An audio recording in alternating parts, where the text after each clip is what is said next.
Hey there, Fletcher from All Things Overlanding here, and today on this episode of the podcast, I'm going to be talking a little bit about trip prep. Now, I've done some episodes of this years and years ago, but since then I've totally changed my vehicle, I've changed my setup, and I've learned a lot of stuff. So this is going to be kind of an updated what I do to prep for a trip, right? And maybe what I do to prep for different types of trips.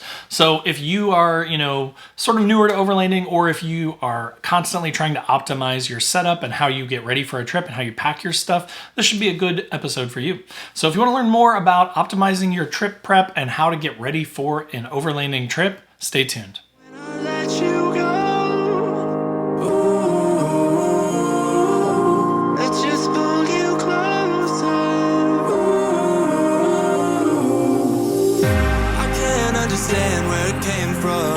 You got it, I got it. It began in the land of the sandstorm. I fought it, though I wanted everything to do with what you give to me. Loosening my grip. All right, guys, so as I mentioned in the intro today, I'm talking about trip prep and some of the stuff that I've learned over the last few years and some of the changes that came with me getting a newer truck. Now, I am going to talk about both the newer truck and what I do there and what I used to do with the older truck. So again, if you have an older vehicle, don't feel like there's not going to be any value here for you. There will definitely be some stuff that will help you as well. So first, let's talk about preparing for different types of trips, right? If you're going to go on an overnighter to your local national forest or state park, there's a lot less prep that has to happen versus, the trip that I took to Wyoming for a couple weeks where I drove 21 hours each way and then spent 2 weeks living out of the vehicle. That took a lot more prep. There was a lot more thought. There was a lot more stuff that I had to really consider when going on that type of trip. So the type of trip will matter. If you're going on mostly shorter term stuff, even 2 to 5 day trips, there's a little bit more planning than like an overnighter or a two-nighter, but not much. It doesn't change a lot. Unless you're literally like so far out that you need to worry about like fuel concerns and you need to think about distances that you're traveling each day, in most cases, the maintenance and the trip prep is pretty similar. So let's dive into what does it look like when I get ready for just like an average trip, right? Like a 2 to 5 day trip in the new truck. So in the new truck, I do make sure that I'm up to date on my oil changes, things like that. The new truck has full synthetic 0W20 oil, so it has a lot longer stretches between oil changes. I think Nissan recommends 7,500. The first one I did at around 7,200, and then going forward, I'm just planning to do it every 5,000 to 6,000 miles, just to be a little bit ahead of it. Like, why stretch it to the very extreme if I don't have to, right? So that's kind of one of the things that I always check is, am I going to exceed those miles? For example, when I went on the Wyoming trip, my truck had about 2,400 miles on it. And I was like, we're going to put 4,000, 4,500 miles on this truck in 2 weeks. So I looked at the oil change interval and saw it was 7,500 and said, okay, this should actually work out. I should be able to get back and do an oil change and basically be good to go. And I did. I've been back for about a month now, and I still only have about 7,200 miles on the truck. I still haven't hit that 7,500 yet. So I'm due for an oil change. I'm going to do one this week because then this weekend I'm going on a 2-night trip to Wisconsin, which is about 7 hours away. So about 460 miles each way. So I'm going to put easily over 1,000 miles on the truck this coming weekend. So as a result, I don't want to push past that oil change interval, so I'm going to go ahead and get that done. So oil changes are something to consider as well. I always check, and this applies whether it's a new truck or an old truck, my windshield washer fluid. Sounds stupid, but if you get out and you're throwing mud all over your windshield and you really need to clean your windshield off and you're out of fluid, it can become a big problem really fast. Same with winter, with salt and stuff like that. In my old truck, because I had such big 35-inch tires, it would throw the salty melt water from the road up onto the windshield and onto my mirrors, and I couldn't see anything. I actually had a part where I was going through Chicago and I was like on the radio, like, can I merge to the left? Because I can't see out my side window.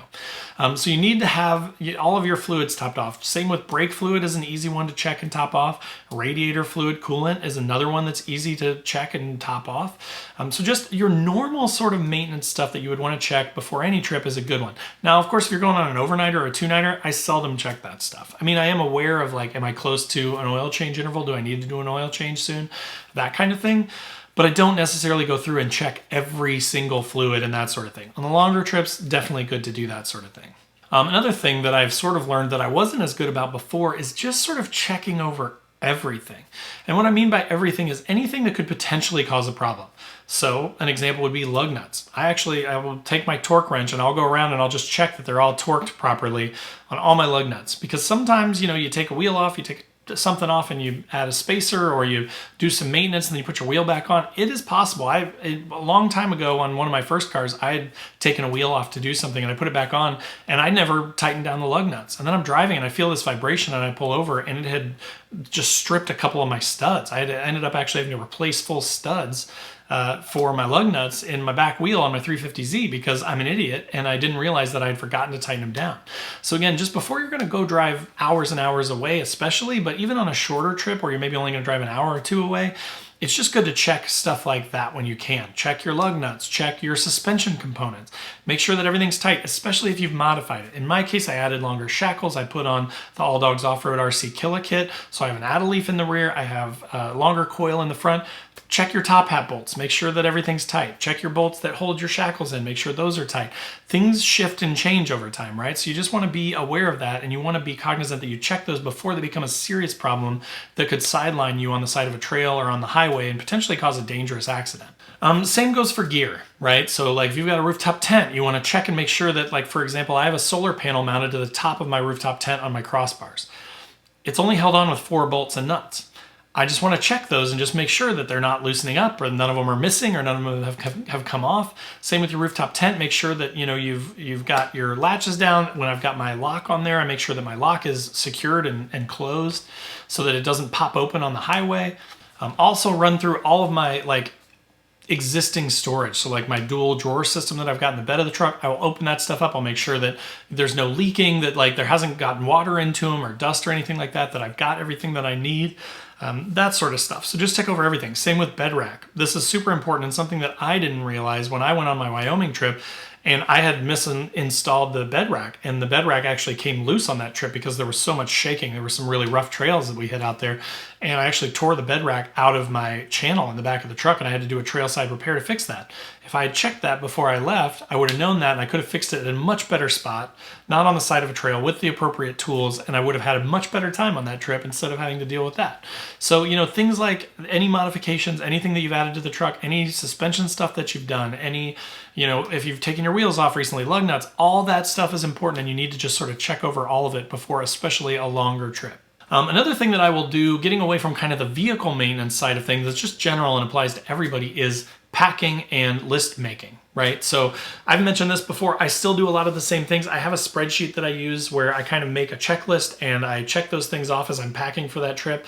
Another thing that I do that I don't think I've really mentioned before, but is hugely helpful for me, is I will pre-stage a lot of the gear that I'm going to take. So if you live in an area, and I don't live in a bad area, don't get me wrong, but I still don't like to have my axe and my shovel on the side of the truck and, Rotopacks on the truck and anything that could easily be unbolted or taken off of the truck. I don't love to leave it out in the driveway with all the gear attached to it. Now, maybe the night before I might go out and go ahead and pack stuff, but for the most part, I kind of try and stay away a little bit from having too much stuff packed. So what I will do is I'll pre-stage it. And what I mean by that is in my office where I work, I've actually got a pile of gear sitting here right now. And that pile of gear is stuff that I plan to take. And there are a couple reasons why I do that. One is it's just way easier to then check those things off the list and get them packed when they're all in one place. I don't have to go find, my sleeping bag in the basement and my something else in the attic and something else that's in my wife's vehicle because we took the air compressor with her on a trip or something that we took out of the truck. I can just pre-stage everything so that it's easier to pack. The other benefit of that is it gives you a visual reference for what you're going to bring on this trip, right? So there are a lot of times where, especially on the longer trips, I'm kind of worried about space, right? I'm like, okay, I got 2 5-gallon jerry cans. I've got a 20-pound propane tank that I'm going to bring. I've got, my sleeping bag. I've got a pillow, and the pillow doesn't fit in my rooftop tent, so I've got to put that somewhere. I've got a backpack. I've got my Rux bag full of extra clothes. I've got, and then as you're laying this stuff out, you start to kind of get an idea of, holy crap, that's a lot of stuff. Is that going to go in my back seat? Am I going to have room in my front seat if I'm going solo? Am I going to have room in the bed of the truck? What's waterproof? What can be packed in the back that, doesn't need to go inside the truck? What stuff needs to go inside the truck? And I can start to kind of get a visual idea of what all I need to pack. And then that helps me do a better job when I actually go to pack up the truck and do the Tetris game to get everything in there. So seeing that stuff is super helpful. And then outside of my normal checklist, which I use up until about the night before, I tend to get excited the next day and forget to pack my last few items. And that's usually what causes me the most problems. So the system that I've sort of developed is I will use a sticky note and I will put my keys with those last few items with the sticky note of all the things I need to get. That way I cannot leave the house. I cannot drive the truck away without my keys. So by having the note with the keys and any remaining gear with the keys, then I know I have to get that stuff. A lot of stuff that will fall into that category is last minute things like cold food that maybe is in the refrigerator in the house and I need to move it out to the fridge in the truck, because sometimes I don't like to turn that. I don't necessarily like to run the fridge for days and days and days before the trip goes, just in case. If it's really cloudy and my solar can't top back off the battery or things like that, I just don't want to go out and have the battery be at like 40% or something, and then I gotta go on this trip with a half depleted battery, right? Like, so I'll usually wait till like morning of to turn on the fridge and let it get cool, or maybe night before. But then in that case, even if I turn it on the night before, it's not at the cold temperature yet. It takes a little bit of time to cool down. So I'll usually leave my cold food, my steak, my, lunch meat, that kind of thing in the fridge. And then I'll just make this Post-it note, stick it on my keys and wallet, and leave that stuff in a pile. Obviously the cold food's in the refrigerator. The Post-it note lists out that stuff so I don't forget it. But then like maybe my backpack that I didn't want to put out before, the camera gear. I don't like to leave my expensive like drone and stuff like that in the truck when I'm not on the trip, just in case someone broke in. It's less stuff they can steal. So I'll take all that last minute stuff out. All my charging cords, my camera equipment, all that kind of stuff will go out at the last minute, and I can't forget it because it's with my keys. So just another tip there. So, of course, once you've kind of made sure that your maintenance is up to date, make sure that your fluids are all topped off, make sure that you've got the appropriate tools. I'll put a card up here to the video that I did on some of the tools that I bring when I go on a trip. Depending on the length of the trip, I kind of give some tips on that too. So if you want to check that out, check that out. If you're on the podcast, obviously jump over to YouTube and you can see that over there. Or it was a previous podcast episode. So if you'd rather listen to the podcast, check out the one that's about tools I bring on an overlanding trip. But hopefully that was all helpful for you. Hopefully that, especially if you're like newer or, you've had some problems in the past and you're just looking for some tips to sort of have a better future experience when you're packing for a trip, I hope that those tips were helpful for you. If they were and you're on YouTube, click that like button. If you're on the podcast, drop a 5-star review. It'd be awesome. In the description below, as I mentioned, are links to all my other social channels. So wherever you want to come and join the conversation, I'd love to have you. Check those out. Also in the description is a link to my website where I've got patches and stickers, funny overlanding camping stuff. So if you're into that kind of stuff, love to have you check that stuff out and buy any that you like. And then last but not least, there's a link to Patreon where we've got a 24/7 Discord and we chat about our gear and rigs and that sort of thing all the time. And it's a ton of fun. And there's also the Newbie Overlanders Facebook group. Totally free to join. Tons of awesome members, tons of awesome conversations happening in there every day. So if that sounds like something you'd like to join, check it out. But again, thanks for watching. Thanks for listening, and we'll see you next time.